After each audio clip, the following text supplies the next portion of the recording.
آج عید کا دن ہے اور یہ بڑا خوبصورت دن ہے، بڑا حسین دن ہے، اس لیے کہ عید کو عید اس لیے کہتے ہیں کہ یہ پلٹ پلٹ کر آتی ہے۔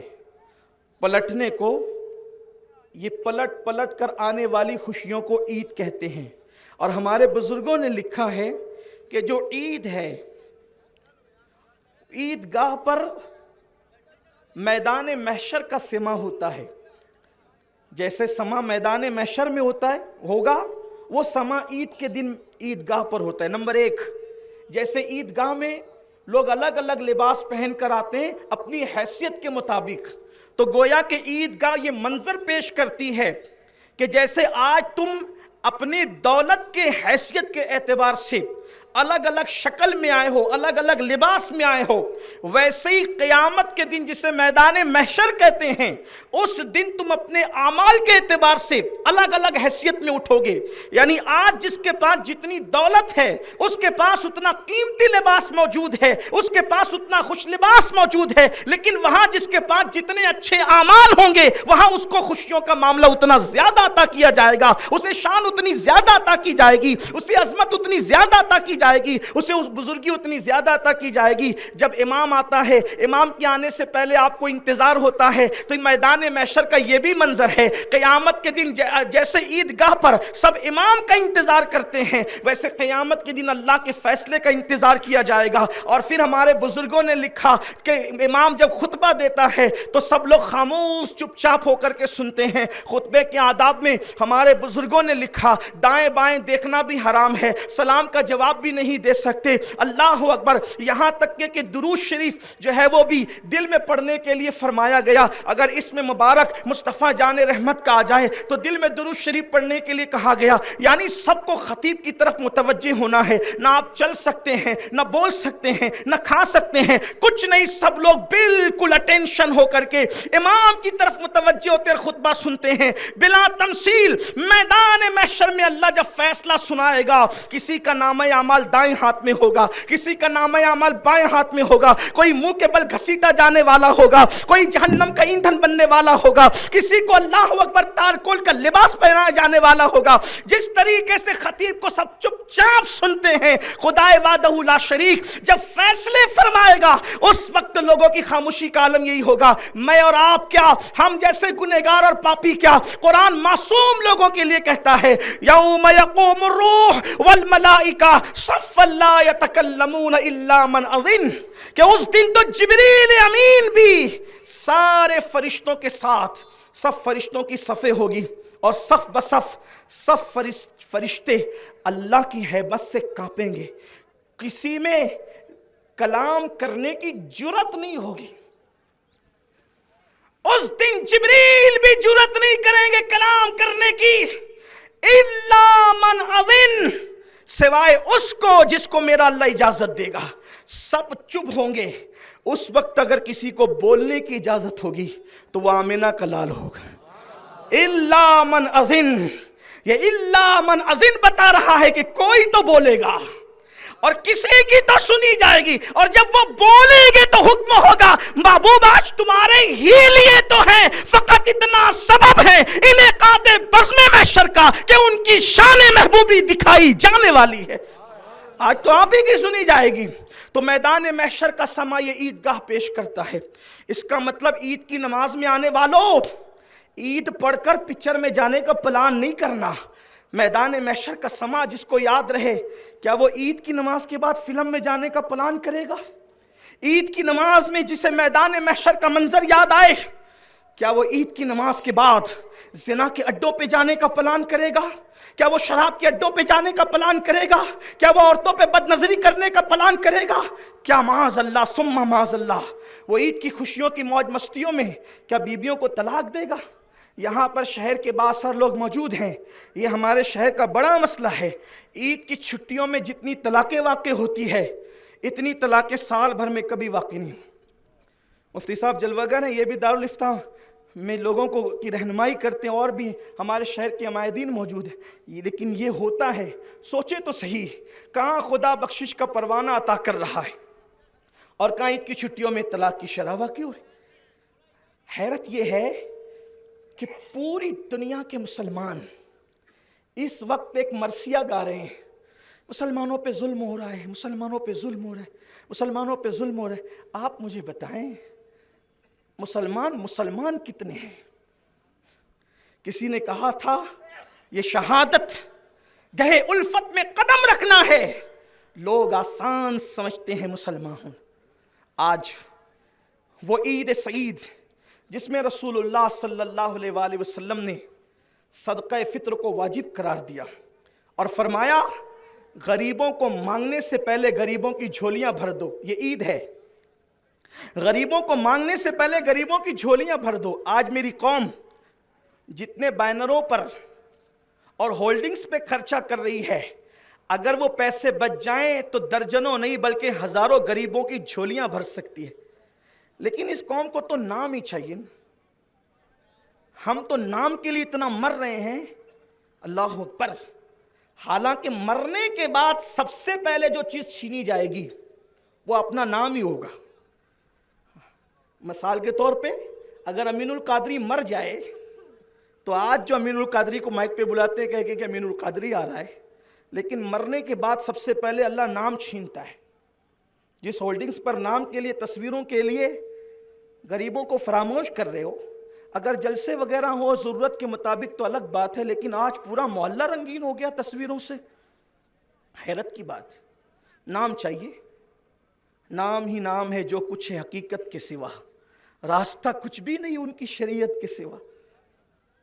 امین القادری مرے تو لوگ کیا کہیں گے؟ امین القادری کو اٹھاؤ، اس کا جنازہ لے جاؤ، امین القادری کو دفن کرو، یہ کہیں گے؟ نہ، کیا کہیں گے؟ میت کو اٹھاؤ، میت کو نہلاؤ، میت کو دفن کرو۔ سوچو تو صحیح، جس نام کے لیے اتنا مر رہے ہو، مرنے کے بعد سب سے پہلے نام چھینا جائے۔ اور اگر آپ نے اللہ کے لیے غریبوں کی مدد کی، امداد کی، تو اللہ آپ کو وہ نام عطا کرے گا کہ مرنے کے بعد بھی اللہ آپ کو سلامت رکھے گا، لوگوں کی محفلوں میں سلامت رہو گے، لوگوں کے قلوب و اذہان میں سلامت رہو گے۔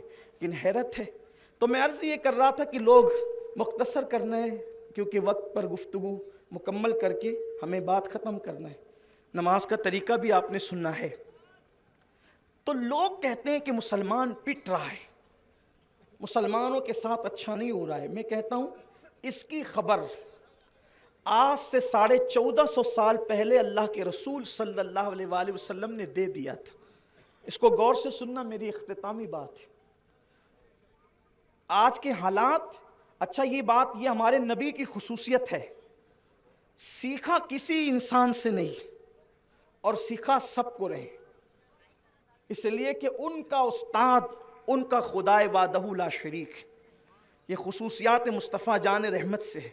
وَعَلَّمَكَ مَا لَمْ تَكُنْ تَعْلَمْ وَكَانَ فَضْلُ اللَّهِ عَلَيْكَ عَظِيمًا، کہ محبوب ہم نے آپ کو وہ سب کچھ سکھا دیا جو آپ نہیں جانتے تھے، سب سکھایا۔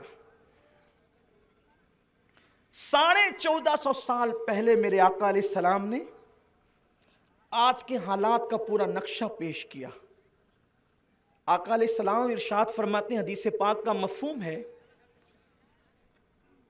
کہ جس طریقے سے بھوکوں کو دسترخوان پر بلایا جاتا ہے اور بھوکا دسترخوان پہ ٹوٹ پڑتا ہے، اسی طریقے سے دنیا کی ساری باطل قوتیں لوگوں کو تمہاری طرف بلائے گی۔ جیسے لوگوں کو لقموں کو چبانے کے لیے دسترخوان پہ بلاتے ہیں، فلاں تو بھی آ، فلاں تو بھی آ، بلاتے ہیں نا، تو بھی آ، تو بھی آ، ایسے تو بھی آ، تو بھی آ پوری کائنات کے مخالفین اسلام مسلمانوں کی طرف بلائیں گے، مسلمانوں کو چبانے کے لیے، مٹانے کے لیے، تباہ اور برباد کرنے کے لیے۔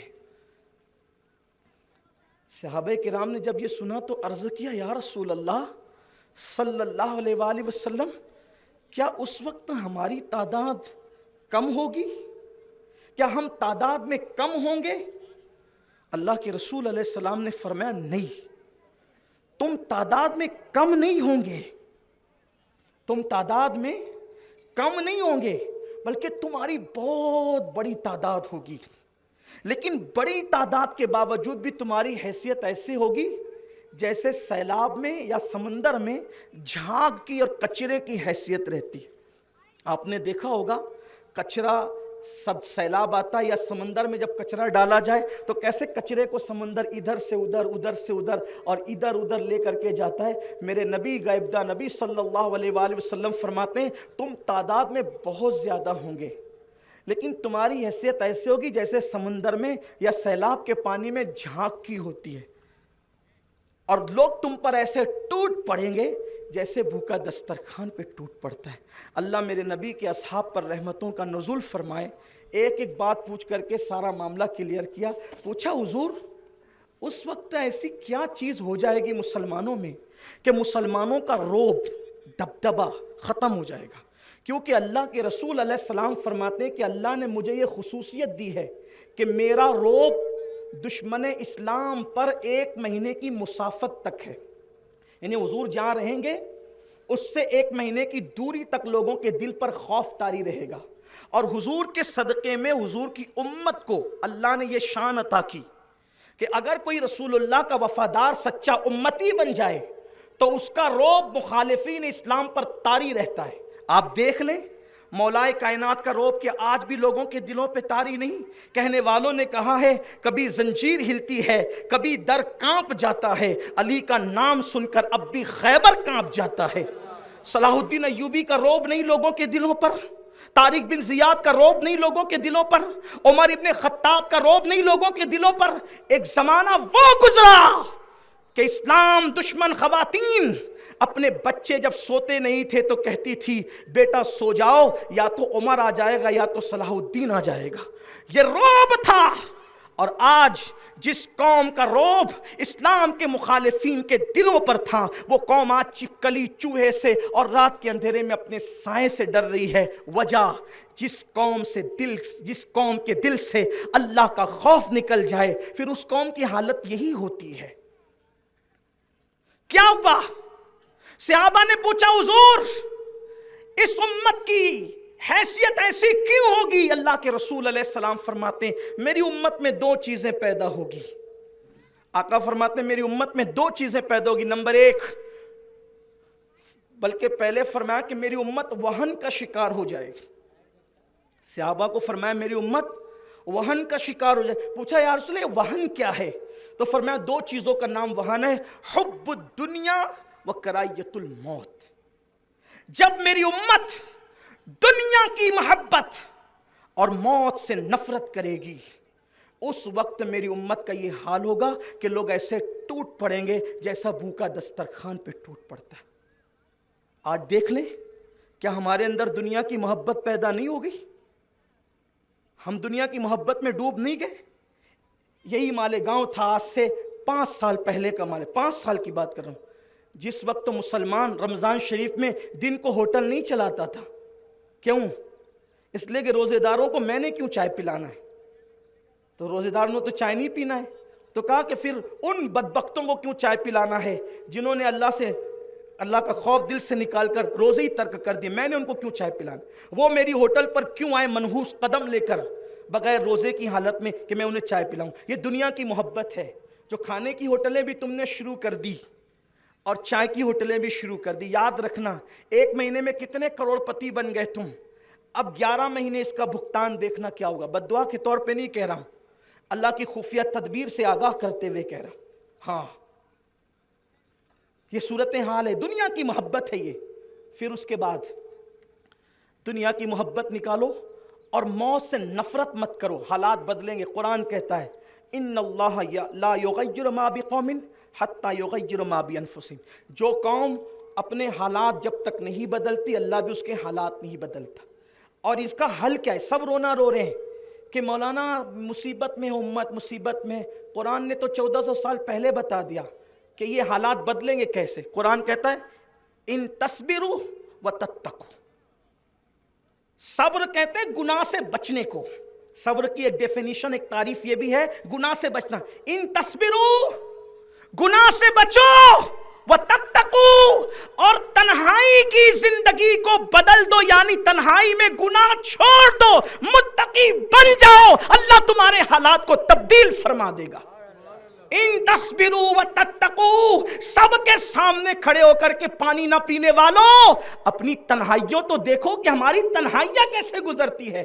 جب لوگوں کے سامنے ہوتے ہو تو ولیوں کی طرح بات کرتے ہو، اور جب تنہائیوں میں ہوتے ہو تو شیطان کا ننگا ناچ بن جاتے ہو۔ آنکھیں کیا دیکھتی ہے، انٹرنیٹ کس طرح یوز ہوتا ہے، انٹرنیٹ پر کیا دیکھتے ہو، نرم نرم گدوں پہ لیٹ کر کیا دیکھتے ہو، دوسروں کو دوش دیتے ہو، یہ وہ کر رہا ہے، یہ ایسا کر رہا ہے۔ یاد رکھو میرے اللہ کی مرضی کے بغیر جب پتہ نہیں ہل سکتا تو میرے اللہ کی مرضی کے بغیر کسی کی گردن پہ تلوار کیسے آتی ہے؟ میرے اللہ کی مرضی کے بغیر لوگ ذلیل کیسے ہوتے ہیں؟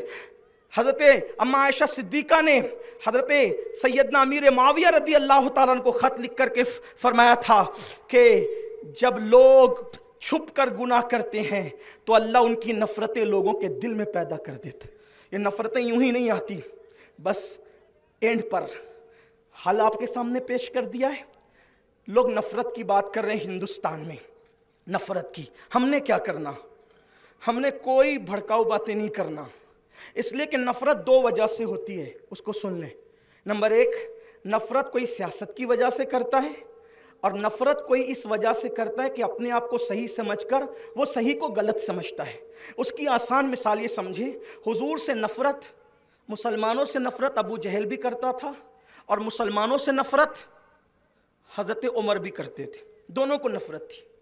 لیکن ابو جہل کی نفرت سیاسی نفرت تھی، اور عمر ابن خطاب کی نفرت اپنے آپ کو صحیح سمجھ کر صحیح کو غلط سمجھنے کی بنیاد پر تھی۔ توجہ کرنا۔ اب ابو جہل کی نفرت سیاسی کیوں تھی؟ اس لیے کہ ابو جہل سے اس کے بیٹے اکرمہ نے پوچھا، ابا یہ آپ چھپ چھپ کر جو محمد سے قرآن سنتے سچائی کیا بتائیں، آخر آپ کو کیا قرآن سننے کی ضرورت ہے؟ ابو جہل نے کہا، بیٹے محمد جو قرآن پڑھتے ہیں نا وہ کسی انسان کا کلام نہیں ہے، وہ کسی غیبی طاقت کا ہے۔ تو کہا قبول کیوں نہیں کر لیتے بابا؟ تو کہا بیٹا سارے عہدے تو ان کے خاندان میں، ہمارے پاس تو چند ہی عہدے بچے ہیں، اگر کلمہ پڑھ لیں گے تو اقتدار چلا جائے گا۔ تو یہ نفرت کون سی تھی؟ سیاسی۔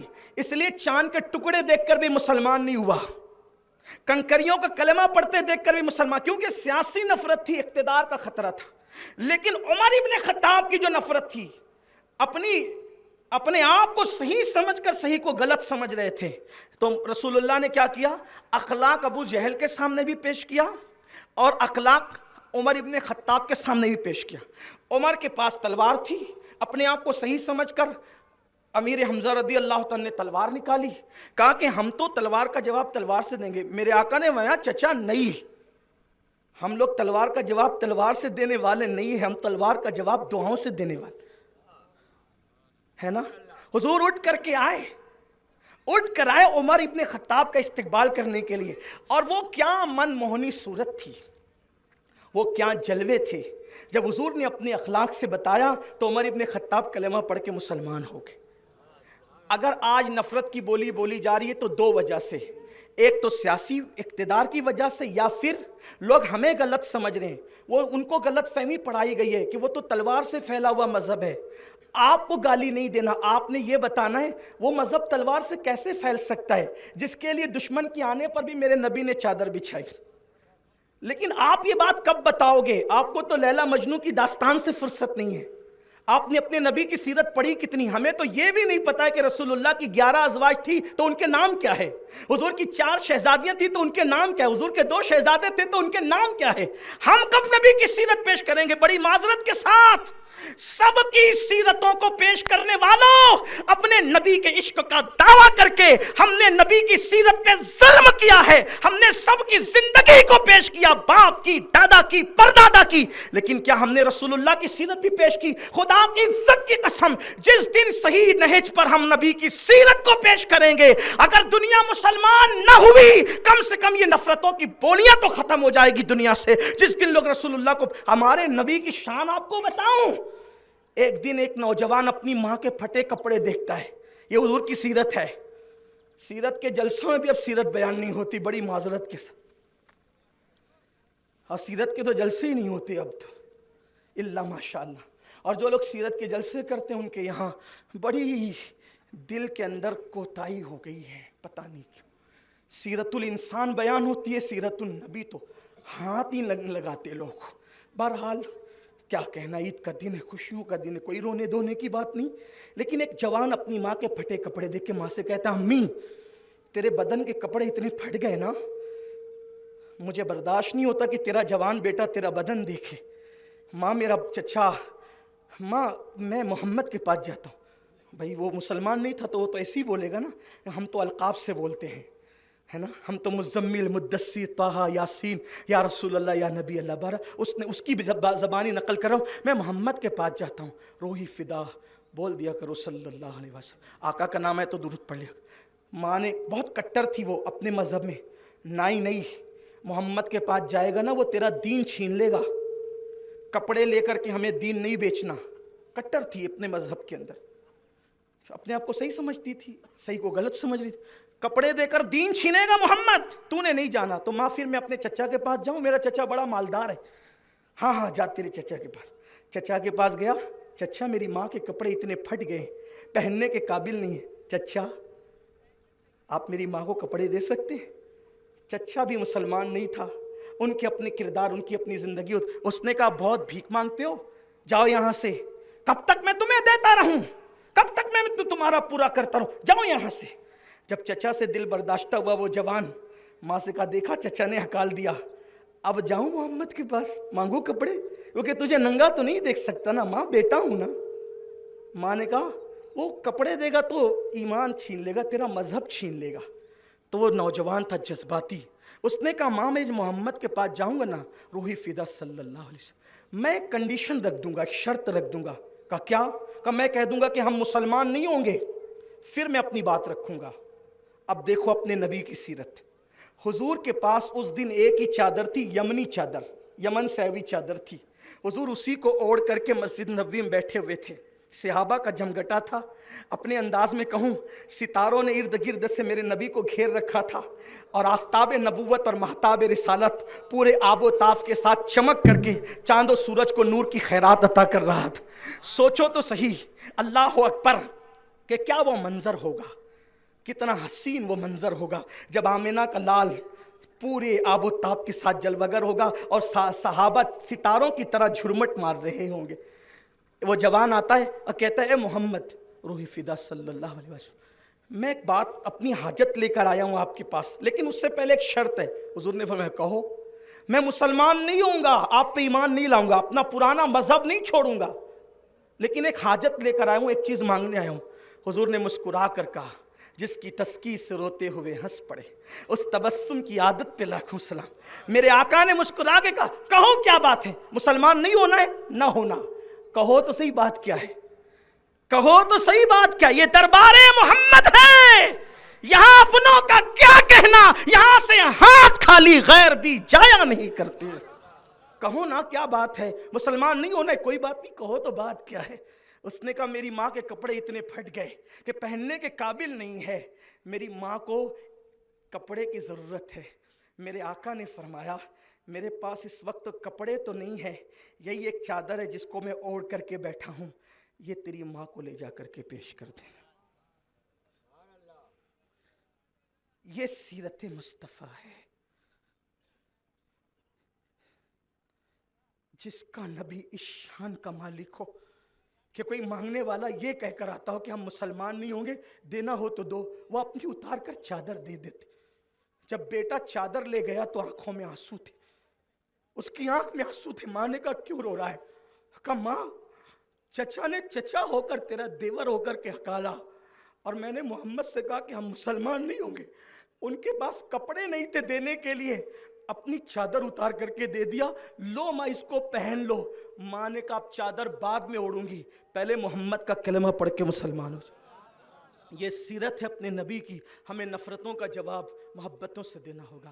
اللہ ہمیں توفیق دے. گفتگو کے درمیان کوئی غلطی ہو تو اللہ معاف فرمائے. استغفر اللہ ربی من کل ذنب واتوب الیہ وما علینا الا البلاغ.